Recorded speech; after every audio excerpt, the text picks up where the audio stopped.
своей жизни собрался небесную победу.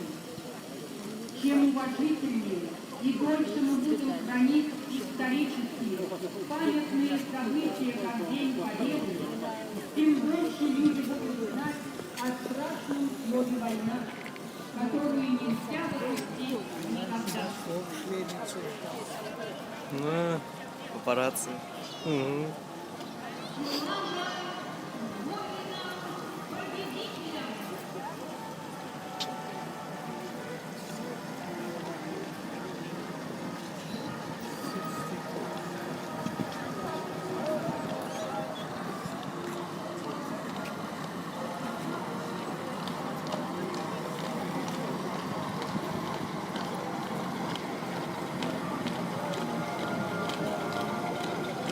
Где машины нашли?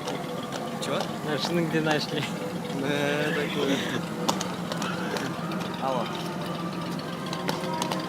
Я в центре.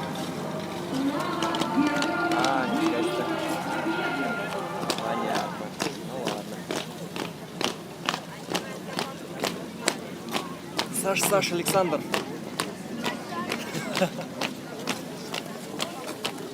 Да.